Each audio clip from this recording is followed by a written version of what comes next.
Salut à tous, on s'était quitté il y a 2 semaines avec une petite déception, celle de Romain Bardet qui n'était pas champion du monde. Il n'y avait donc pas forcément de successeur à Laurent Brochard, mais cette fois-ci on se retrouve avec un successeur à Laurent Jalabert. Il s'appelle Thibaut Pinot, il a gagné le Tour de Lombardie, donc évidemment on se retrouve sur le livre avec le sourire, mon Polo. Ouais, ça va Joseph. Comme tu l'as dit, tu en avais parlé à la fin de l'émission, tu n'en as pas eu de successeur à Laurent Brochard, mais on en aura peut-être un à Laurent Jalabert, c'est ce qui est arrivé, donc hyper content de se retrouver aujourd'hui et puis on va pouvoir débriefer tout ça. Exactement mon Polo, bien sûr, toi qui es un amoureux de Thibaut Pinot, la France entière est amoureuse de Thibaut Pinot, il est survenu. Il y en a beaucoup, mais on va en parler justement.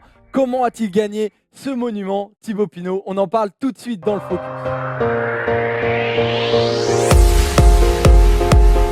Démarrons donc cette émission en regardant le top 10 pour admirer et un peu kiffer, Paul, ce top 10 où on voit enfin un Français tout en haut d'un monument, Thibaut Pinot, qui a donc gagné devant un autre très grand du cyclisme, Vincenzo Nibali, avec quand même une avance conséquente de 32 secondes. Et Dylan Teuns qui a gagné un sprint à plusieurs, où il y avait donc Uran, Wellens, Izagirre, Maïka, Pozzovivo, Dan Martin et George Bennett terminent le top 10. Paul, la première question que j'ai envie de te poser, c'est comment tu as vécu cette course? Qu'est-ce que tu disais devant ce monument qui s'écrivait incroyable? Parce que voilà, il fait la course parfaite. Ouais, alors Thibaut Pinot fait la course parfaite. Moi, et là, c'est pour être transparent avec vous, mes chers auditeurs. Je travaillais samedi et du coup, j'ai pas pu la voir dans des bonnes conditions. Tu vois, je l'ai regardé sur un petit écran, sur mon petit téléphone portable. Travailler avec la First Team, évidemment. Avec la First Team, évidemment. Voilà. Et en plein milieu d'un terrain de basket, hein, j'avais mon petit téléphone portable et je regardais la course. Du coup, après, ce qui a été bizarre, c'est que j'ai pris la course à un moment où Nibali était avec Thibaut Pinot, avec Bernal et Roglic. On se dirigeait vers la dernière montée. Et j'ai pas été surpris. J'ai pas été surpris de retrouver Thibaut Pinot à ce niveau-là parce que c'était dans la lignée de ce qu'il faisait depuis ces 2 dernières semaines, enfin depuis une semaine en Italie. Et on y reviendra notamment sur les semi-classiques qui ont précédé ce Tour de Lombardie. Du coup, j'étais pas surpris. Et quand je l'ai vu dans cette dernière montée arriver avec Nibali, j'ai eu peur. J'ai eu peur parce que je sais qu'il est plus fort que Nibali dans ce genre de montée, surtout cette année. Et j'ai eu peur qu'il se repasse la même chose que l'année dernière, où Nibali s'accroche et Nibali le lâche dans la descente et où Thibaut Pinot finit à 40 secondes. J'ai vraiment eu peur, mais quand j'ai vu Thibaut Pinot démarrer, j'ai été subjugué, j'ai été emporté en fait comme tout le monde, je suppose, sur cette course. Ouais. Non, mais bien évidemment, on peut parler de course parfaite pour Thibaut Pinot parce qu'en fait, dès le début, ils ont pris leurs responsabilités, les Groupama FDJ. Alors, avant qu'ils lèvent les mains, il y a eu, voilà, dès le début, à 120 km de l'arrivée, les Groupama FDJ, ils ont commencé à rouler avec les Movistar, ils ont roulé avec plein d'autres équipes, ils ont pris leurs responsabilités. Donc, tous ces coéquipiers, déjà, c'est une victoire d'équipe parce que dès le début, ils ont pris leurs responsabilités. Ensuite, il y a une course qui a été très rapide, ils ont imprimé un vrai tempo et c'est ça qui est important déjà. C'est la première chose, c'est que c'est une victoire d'équipe. Il y a eu un écrémage parce que les Groupama ont participé à avoir une course très rapide de 43 km/h dans les 3 premières heures de course, ce qui est énorme pour un Tour de Lombardie. Non mais clairement, et puis c'est vraiment à l'image de ce que propose la Groupama FDJ sur ces classiques italiennes. Hein. Sur le Giro d'Emilia, c'était pareil. Sur Milan-Turin, c'était pareil. Sur le Trois Vallées Varesine, c'était pareil. C'est une équipe qui marche fort et c'est une équipe qui a une énorme confiance, une confiance aveugle en Thibaut Pinot. Quand on voit David Gaudu sur Milan-Turin, la dévotion de David Gaudu sur Milan-Turin ou celle d'un Sébastien Rachenbach aussi. En plus, il a donné de son corps, David Gaudu, sur Milan-Turin. En plus, il a donné de son corre. Avec une belle obstruction sur Miguel Angel Lopez. On ne l'oubliera pas, celle-là. Elle était très belle. On va faire un peu les chauvins, mais bon, c'est le vélo qu'on aime, tu vois. Ça voilà. C'est pas fait exprès en plus. Donc, mais pour le coup, ça traduit vraiment une réelle confiance en Thibaut Pinot. Et quand on voit les déclarations de ses coéquipiers, je pense celle de Jérémy Roy, parce que c'est celle qu'on voit beaucoup dans les médias ces derniers temps, et on en parlera tout à l'heure. Il y a un vrai amour de la Groupama FDJ autour de Thibaut Pinot. Et tu sens que c'est un champion qui fédère vraiment sur le vélo. Et même s'il a eu des hauts et des bas, mais surtout en dehors. Et c'est pour ça qu'il a une équipe qui peut se mettre avec aussi peu de problèmes à l'appel pour un leader. Et je trouve ça magnifique. Et Thibaut Pinot, à chaque fois, ne manque pas de remercier son équipe et ses coéquipiers. Il les a surtout remerciés en gagnant cette course. Mais à 50 km de l'arrivée, moi, il y a une image qui a commencé à m'étonner. C'est Thibaut Pinot qui traîne à la fin du peloton. Ça veut dire quoi? Ça veut dire que, bah, en fait, il était tranquille, Thibaut Pinot. Il savait peut-être ce qu'il avait à faire. Et qu'est-ce que toi, quand tu le vois à l'arrière du peloton, qu'est-ce que tu en penses? Bah, moi, comme je te l'ai dit, je n'étais pas surpris. J'ai l'impression que là, depuis les championnats du monde et depuis la Vuelta, même la fin de la Vuelta, je retrouve un Thibaut Pinot que j'ai jamais vu en fait. C'est un Thibaut Pinot qui court avec de la confiance, qui court sûr de ses forces et qui du coup peut se permettre justement d'aller moins frotter. On sait qu'il aime pas ça, de mieux sentir les coups. Quand tu es en confiance, de toute façon, tu te poses moins de questions et tu sens mieux les coups. C'est pareil dans tous les sports, c'est pareil dans le football que tu connais bien, dans le basket que je connais et dans le cyclisme. Quand tu es en confiance, tu sens beaucoup mieux les coups et tu es, beaucoup mieux dans tes pattes, dans tes bottes. Et forcément, tout devient plus simple en fait parce que tu es sûr de tes forces et tu es sûr de ce que tu peux réaliser. Cette photo-là, elle est très importante, les amis. Pourquoi? Parce que c'est le début de la course de spectacle du Tour de Lombardie qui, on va le dire, a été l'une des plus belles classiques ces derniers temps. Elle intervient juste après un coup de force des Lotto Jumbo à 50 km de l'arrivée, au pied du Sormano, attaque de Roglic. Roglic qui passe un peu de temps devant le peloton, on le voit en arrière-plan, voilà son cuissard jaune de la Lotto Jumbo, et il va se faire totalement avaler par deux hommes, Nibali qui attaque.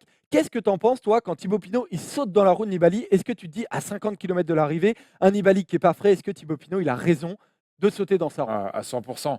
Et Thibaut Pinot l'a très bien dit en conférence de presse. On est sur on est sur le Tour de Lombardie. Nibali l'a déjà gagné 2 fois, dont deux c'est sur les 3 dernières années. Il sait où il est, il sait ce qu'il fait. Il est conscient de ses forces. C'est un coureur de talent et d'expérience. Quand un mec de ce talent et de cette expérience sort à 50 km de l'arrivée, je pense que oui, il faut prendre sa roue automatiquement. J'ai trouvé malin le fait de la part de Thibaut Pinot, de laisser Primoz Roglic attaquer seul sans forcément le suivre, sans en faire trop notamment. Je me souviens que sur les 3 vallées Varesine, il en avait fait beaucoup, notamment. Ouais. Bon, il a vite appris de ses erreurs parce qu'après, 2 jours Non, plus mais tard, là, il on gagne va le dire qu'il Tour. était dans une certaine forme. D'ailleurs, il le dit, qu'il est dans la meilleure forme de sa carrière. Il dit que c'est absolument formidable et que la clé, c'était d'attaquer. Bah, ça, c'est son tempérament. Quand Vincenzo a été attaqué, justement, à pile à ce moment, je me suis dit que c'était le bon coup. On a roulé ensemble et ensuite, ça s'est fait à la pédale. Ça a été un beau duel. Battre Nibali ici en Lombardie, c'est tout un symbole. C'est vrai que ce duel entre les deux, qui devient presque épique, on en parlera dans 10 ans. Des duels entre Nibali et Pinot qui ne font pourtant pas partie de la même génération. Ouais, non, mais clairement. Et puis, comme je te l'ai dit, il parle beaucoup de Nibali. Je pense qu'il a vraiment calqué sa course sur celle de Nibali. Et on se souvient que l'année dernière, à mon avis, il avait dû être marqué par cette. Parce que pour moi, l'année dernière, c'était à la pédale peut-être le plus fort du peloton. Et il se fait lâcher par Nibali dans la dernière descente. Et c'était pour le coup hyper frustrant. Et je pense que même lui, il a été frustré. Là, il a calqué sa course sur celle de Nibali. Il a laissé Roglic attaquer. Roglic, c'est quand même un profil qui peut parfaitement convenir à ce Tour de Lombardie.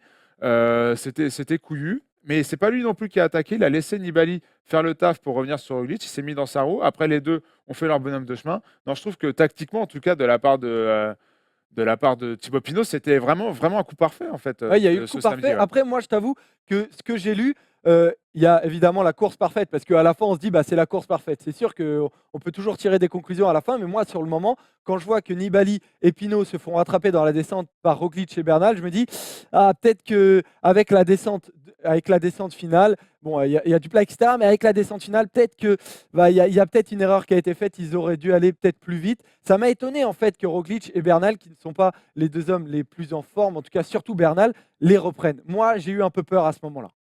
Moi, je comprends. Et après, il y a quand même cette idée faite autour de Thibaut Pinot comme quoi il serait un mauvais descendeur. Il l'a été, notamment dans ses premières années, sur ses premiers Tours de France. Je me souviens qu'il a perdu tout espoir sur des Sur des classements descentes. généraux à cause de descentes.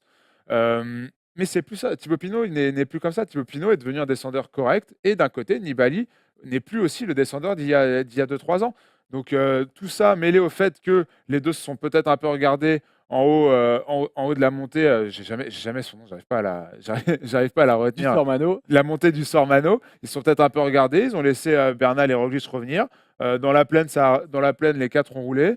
Et dès la dernière montée, et l'attaque, dès les premiers hectomètres de la dernière montée, Thibaut Pinot et Nibali ont pris leurs responsabilités. Et c'était, non, encore une fois, je trouve que c'était un bon coup.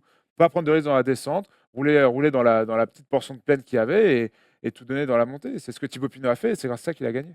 Et puis cette photo justement qu'il y a sur notre magnifique plateau avec les 4 hommes qui sont ensemble, ça n'a pas duré longtemps parce que Pinot, il a mis des bringues, il en a mis une, il en a mis deux, il en a mis trois, il en a mis quatre. Eh ben, il en a perdu un, il en a perdu deux, il en a perdu trois à 13,5 km de l'arrivée. Il a enfin réussi à lâcher Nibali pour s'envoler vers son premier monument. Et là, c'était un feu d'artifice incroyable. C'est une victoire, franchement, c'est une victoire impressionnante, tu viens de le dire.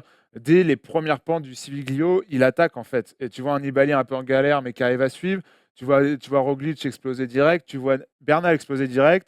Après, il en met une, il en met deux. Enfin, je ne vais pas répéter ce que tu as dit. Et c'est une victoire de champion, c'est une victoire en costaud, c'est une victoire qui n'a pas volé, bien au contraire. Très Il ne forte. doit Est-ce que rien c'est une à victoire, personne, il l'a Paul? eu à la pédale. Est-ce que c'est une victoire à la Bernardino? On va voir la citation de Cyril Guimard, le sélectionneur de l'équipe de France, qui a réagi sur cette victoire de Thibaut Pinot et qui a comparé cette victoire à une victoire à la Bernardino. Il dit, voilà, c'est une victoire à la Bernardino, ça part de loin, ça attaque, on est au combat, dans la dynamique de course et à la pédale, on fait la différence. Ce succès fait prendre à Thibaut une nouvelle dimension, y compris dans l'inconscient des Français. Qu'est-ce que tu en penses de cette comparaison avec Hinault? Non, la comparaison avec Hinault, elle est. Et pourtant, ça m'étonne parce que Cyril Guimard le connaît, Un peu mieux que nous. le connaît quand même un peu mieux que nous. Mais Bernard Hinault était un attaquant né, un coureur vraiment d'un caractère immense qui n'hésitait pas à partir de très très loin. Là, on parle quand même d'une attaque à 50 mètres, à 50 km de l'arrivée, Puis dernière attaque qui n'a après. pas été orchestrée par Thibaut Pinot. Bernard Hinault était ce genre de coureur qui aimait partir seul, qui aimait partir de loin et qui aimait réaliser des grands numéros. Donc je ne suis pas forcément d'accord avec Cyril Guimard. Je sais que Marc Madiot a dit aussi la même chose, que c'était du Hinault. Encore une fois, je ne suis pas d'accord.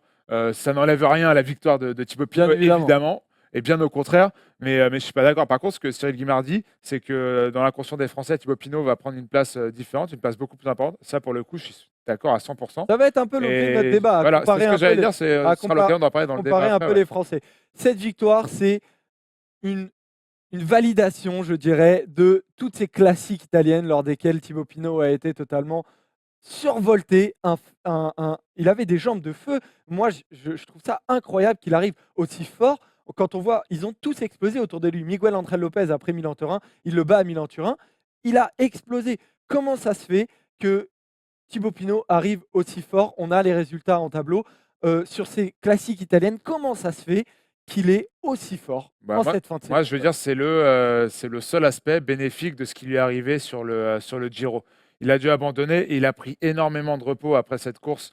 Il est revenu sur le Tour de Pologne courant août, Tour de Pologne où il a été très bon. En fait, depuis qu'il est revenu, il a été excellent. Il a été excellent partout. Donc, au En final, tout cas, il rejoint un certain nombre de noms absolument incroyables qu'on voit. Thibaut Pinot, donc le successeur de Laurent Jalabert, et avec tout un tas de noms qui sont des grands noms du cyclisme français, mais qui commençaient à dater. Et on est content quand même de rafraîchir ce palmarès clair. français. Et ce qu'il faut dire, c'est que la FDJ a accroché les 3 derniers monuments du peloton français vrai. avec Guédon en 97 au Paris-Roubaix, il me semble, avec Arnaud Démare sur Milan-San Remo et aujourd'hui avec Thibaut Pinot sur le Tour de Lombardie. Donc Marc Madiot, Marc Madiot doit être vraiment content. Mais pour revenir à Thibaut Pinot et à sa deuxième partie de saison, depuis qu'il est revenu sur le Tour de Pologne, il est injouable. Il a été injouable sur la Vuelta. Il a été injouable sur les mondiaux et Dieu sait que sur les mondiaux, je commence vraiment à nourrir des regrets parce que je pense que s'il ne bosse pas sur les 50 derniers kilomètres de la course, à aller rattraper toutes les échappées en espèce de chien de garde avant de faire le tempo dans la dernière montée, en Autriche. Ouais, mais je suis pas d'accord avec toi là-dessus. Je trouve ça. En fait, Tu sais pourquoi il avait l'air vraiment très fort et il s'est Non, mais non. vraiment mis à la planche C'est pour pas Romain possible Bardet. d'avoir des regrets parce que Non, mais sur j'ai le pas de top regrets. 10, bah, tu pas- viens de dire, je commence à avoir des regrets, Paul. Je pensais à d'autres scénarios de course. Je pensais à d'autres scénarios de course et C'était il y a 15 je jours. suis en train de me dire que Thibaut Pinot avait peut-être les jambes pour faire aussi bien, voire Non, mieux. je pense Donc, que non, parce que le top 10 du championnat du monde et le top 10 du Tour de Lombardie n'est absolument pas le même. Et d'ailleurs, sur les top 10 de Innsbruck, on ne retrouve qu'un seul homme sur le Tour de Lombardie qui est dans le top 10. c'est Thibaut Ouais, Pinot. un mec qui a bossé sur 50 km et qui Voilà. a fait un énorme tempo, il s'est mis à Et la je pense planche que pour deux de ses je pense que les coéquipiers. formes d'Innsbruck ne sont pas du tout les mêmes que les formes du Tour de Lombardie, parce qu'il y a eu 15 jours de différence, il y a eu une montée en puissance sur toutes les classiques italiennes qui fait qu'on le retrouve à ce niveau. Je pense qu'il n'était pas du tout à même de réaliser même un podium sur Innsbruck, contrairement Ah à ouais? Romain Moi, pour Bardet. moi, là, de ce que j'avais vu sur Innsbruck, et j'osais pas trop le dire, mais pour moi, c'était peut-être l'un des 3 plus forts du peloton. Euh, Ça s'est traduit après en Italie. Et après, oui, on va pas rouvrir le chapitre Innsbruck, ça sert à rien. Mais voilà, j'y pensais, juste j'y pensais. Et de toute façon, il n'y a aucun regret à avoir comment dire, la saison italienne qu'il a faite Et puis juste on a derrière. pris une médaille d'argent, donc Et puis, on a pris une médaille d'argent. c'est pas Voilà. rien quand même. On va passer, Paul, à notre débat qui est assez voilà, piquant, on va le dire, parce que cette victoire de Thibaut Pinot, elle rebat les cartes du cyclisme français et on va se poser la question est-ce que Thibaut Pinot a fait la meilleure saison des Français? C'est parti pour le débat.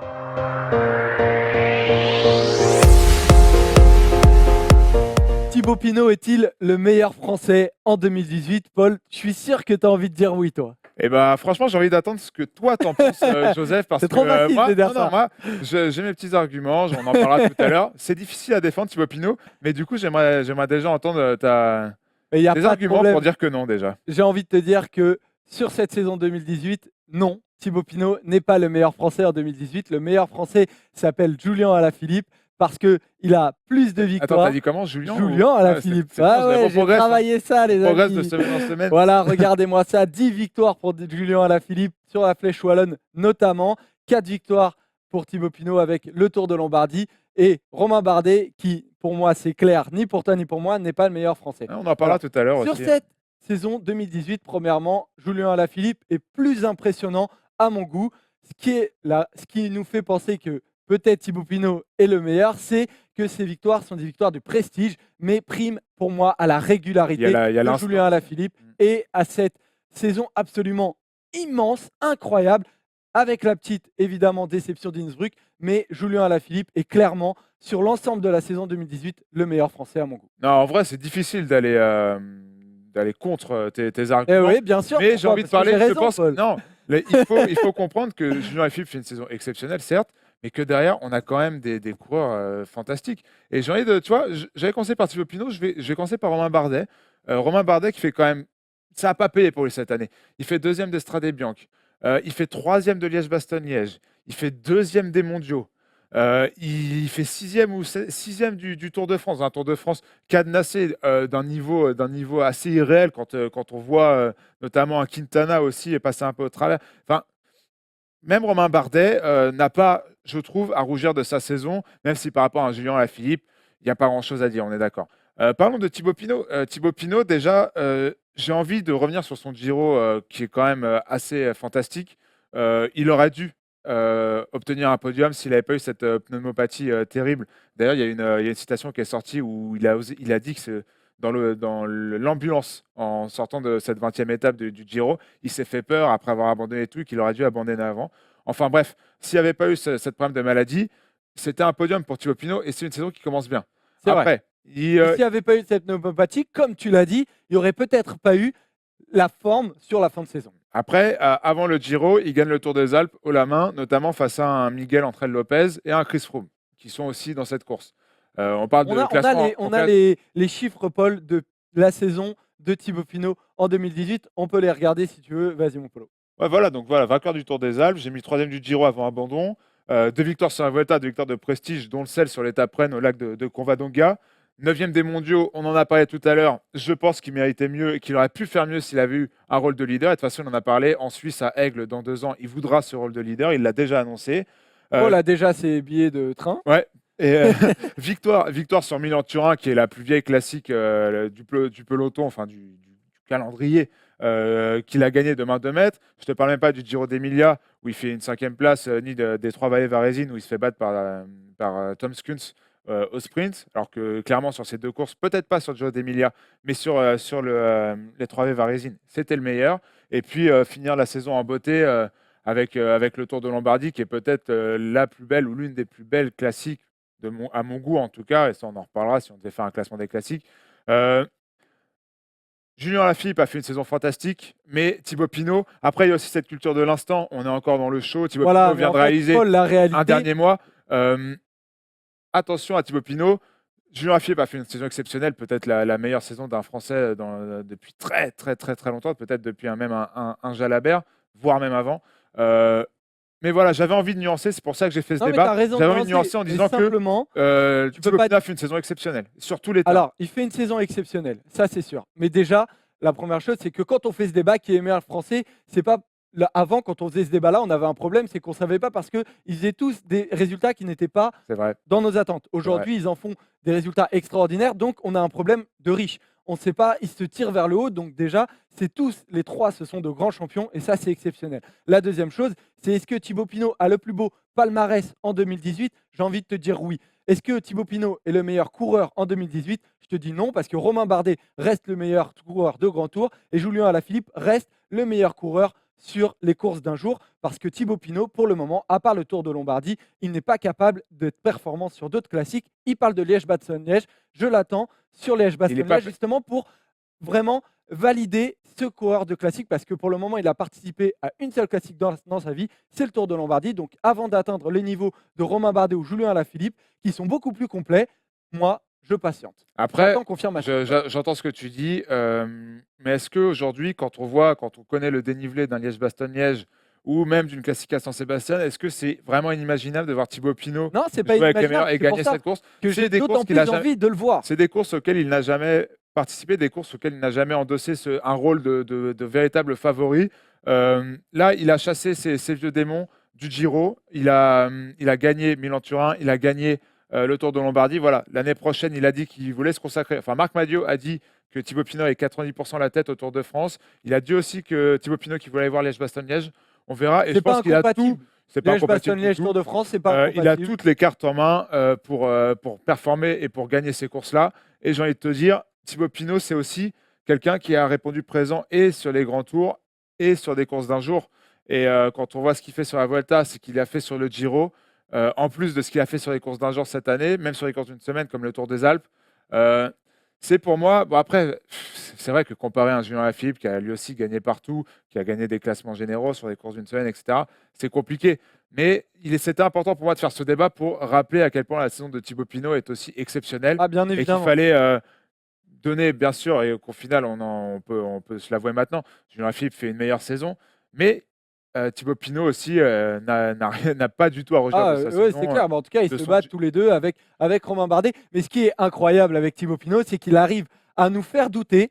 Est-ce que, oui ou non, il a fait une meilleure saison que Julien Alaphilippe, qui, avant Innsbruck, était un Français et même un coureur du peloton absolument démentiel. Tout le monde ne tarissait que d'éloges sur lui. Et il nous fait doter Thibaut Pinot alors qu'il a une saison qui fait ça. Tac, tac, tac. C'est un ascenseur émotionnel absolument incroyable. C'est Bon, ça, c'est il a pour ça. fini avec. C'est l'ascenseur de Calogero, si tu veux. Qui finit, je ne sais pas où il finit. En Mais apesanteur.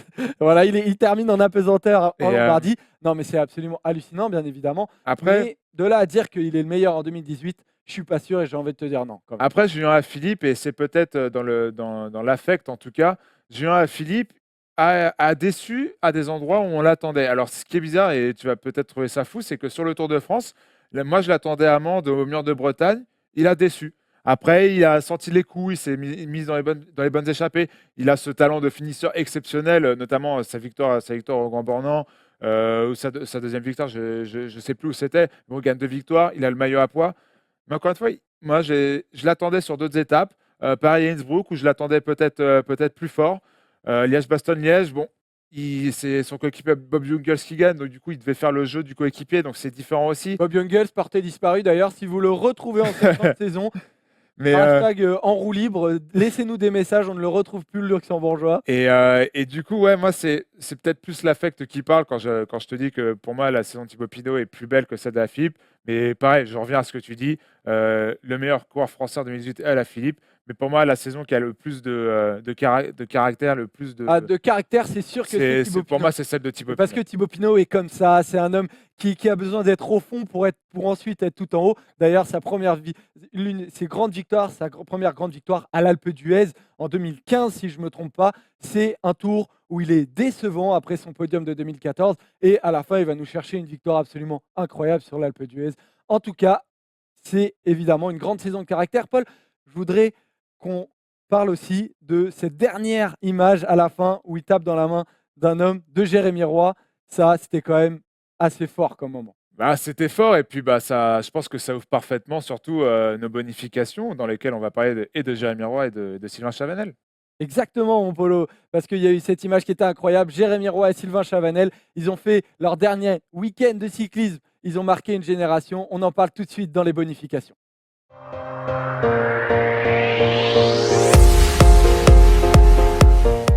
Au lendemain du Tour de Lombardie, il y a eu le Chrono des Nations et c'était la dernière course de Sylvain Chavanel et Jérémy Roy, deux grands monsieur du cyclisme français qui nous disent adieu. Ça y est, c'est terminé, Paul. On a deux hommes qui vont nous manquer et on va d'abord parler de Sylvain Chavanel. Quel souvenir, Paul, est-ce que tu vas garder de Sylvain Chavanel?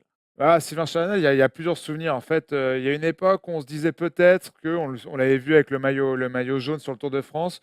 On s'est dit peut-être que c'est la nouvelle génération de coureurs par étapes. Mais alors, on a rapidement vu que non. Après, il y a toutes ces victoires. Moi, j'ai souvenir que c'était le cannibale à une époque des contre-la-montre dans les championnats de France.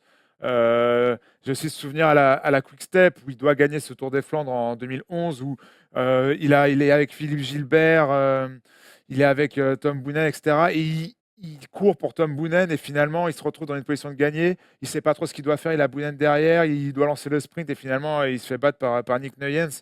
Il y a plein de souvenirs Qui se mélange. qui C'est se mélangent. un espèce de coureur caméléon, Sylvain Ouais, Chavanel. On va regarder ces ses victoires sur le chiffres. Tour de France, Voilà, vas-y, ouais. c'est les grandes dates de Sylvain Chavanel. 45 victoires professionnelles, c'est un chiffre qui est totalement incroyable. 18 Tours de France, c'est un record. Il en a terminé 17. Deuxième du Tour des Flandres 2011. Quatrième de Milan-San Remo 2013. Pour dire voilà, que c'était un coureur qui était complet déjà. Il a commencé on a pensé que c'était un coureur de grand tour. Et puis finalement, avec l'attente, la pression, il s'est un peu recroquevillé sur lui-même. Il a cherché autre chose et il s'est rendu compte que peut-être là où il était fort, c'est sur les classiques. Mais comme tu dis, il y avait des Tom Boonen, il n'était peut-être pas dans la bonne Bah, équipe. J'ai l'impression déjà que s'il avait trouvé une grande équipe française qui pouvait le porter un peu comme Thibaut Pinot et porté par Groupama FDJ, il aurait peut-être eu une carrière et un palmarès encore plus incroyable, sachant qu'il est déjà beau son palmarès. non, mais c'est clair, surtout en 2008, quand il gagne la Flèche Brabanson, tu te dis qu'il doit se concentrer sur les classiques. C'est son truc, c'est là qu'il était fort. Et le problème, peut-être une erreur qu'il a faite, c'est d'aller chez Quick-Step. Et on sait qu'à la Quick-Step, pour être favori, c'est compliqué. Voilà, Surtout exactement. quand là, on l'a mis dans les bottes de Tom Boonen. Donc forcément, tu cours pas avec l'étiquette de favori et c'est compliqué de se faire un trou. Donc voilà, il avait cette qualité très française au final d'être bon par à-coup, mais de ne pas être comment dire, de ne pas être un glouton des victoires non plus, comme peut l'être et bizarrement un Julien Lafilippe. Mais depuis Julien Lafilippe, quel Français nous avait fait ce souvenir-là d'être un glouton de victoire? Non, Sylvain Chavanel, c'était vraiment le coureur à la française du début des années 2000. Euh, très bon par à-coup, en fait. Et c'est ce qu'on aimait aussi chez lui, ce qu'on aime aussi un peu chez Thibaut Pinot aujourd'hui. C'est des coureurs avec des hauts et des bas. Et c'est pour ça qu'aujourd'hui, on regrette, Ouais, bien fallait bien que ça évidemment. arrive aussi, mais qu'on regrette le fait qu'il quitte les pelotons. Super combatif du Tour 2008, super combatif du Tour 2010, Tour 2010 où il porte 2 jours le maillot jaune. Et quand un coureur français porte le maillot jaune, il reste obligatoirement dans les mémoires. Je parlais de super combatif, ça nous permet de passer à l'autre coureur qui a lui aussi été super combatif, c'est Jérémy Roy. On en parlait, il a tapé dans la main de Thibaut Pinot. Jérémy Roy, peut-être au palmarès un peu moins Beaucoup moins. beaucoup moins, voilà, on va le dire beaucoup moins, mais c'est un autre coureur, c'est un super équipier. Jérémy Roy, et évidemment, c'est quelqu'un qui va nous manquer. Bah, clairement, et en fait, il suffit de lire toutes les déclarations de Thibaut Pinot dans la presse cette semaine, quand il a gagné à Milan-Turin, quand il a gagné le Tour de Lombardie, son check avec Jérémy Roy avant l'arrivée du Lombardie. Ça montre à quel point Jérémy Roy est aimé, est adoré dans cette équipe Groupama FDJ.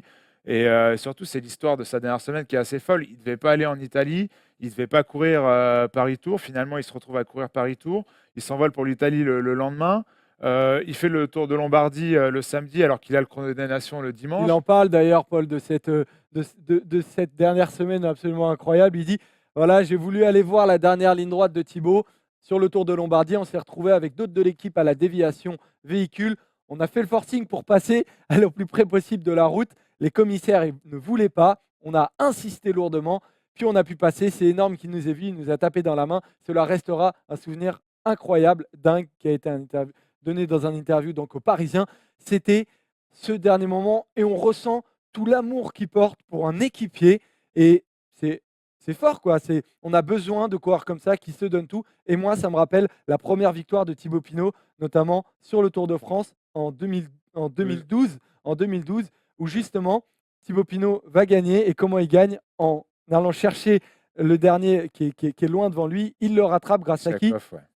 Kessiakov, pardon, j'étais en train de chercher le nom. Kessiakov, ouais, voilà. J'y repensais hier en plus à cette étape. Voilà, et Jérémy Roy, en fait, il travaille et il va le chercher lui-même. Il se dit, je vais me mettre minable pour toi, je vais aller le chercher et tu vas gagner. Et Thibaut Pinot, il se fait connaître des Français grâce à Jérémy Roy. Depuis le début de la carrière de Thibaut Pinot sur la Groupama FDJ, il a toujours dit que Jérémy Roy avait été un moteur essentiel à sa carrière. Et encore aujourd'hui, quand le gars gagne le Tour de Lombardie, la première chose qu'il dit, c'est qu'il a gagné pour Jérémy Roy. 2 jours avant, il gagne Milan-Turin, il dit que c'était pour Jérémy Roy. C'est assez incroyable l'impact qu'a eu ce coureur sur la carrière de Thibaut Pinot et sur toute la Groupama FDJ à travers les dernières années. Bon, après, quand on dit qu'il n'a pas un palmarès, un énorme palmarès, c'est quand on le compare bien évidemment au palmarès de Sylvain Chavanel, mais il a quand même des petites victoires qui restent quand même assez intéressantes.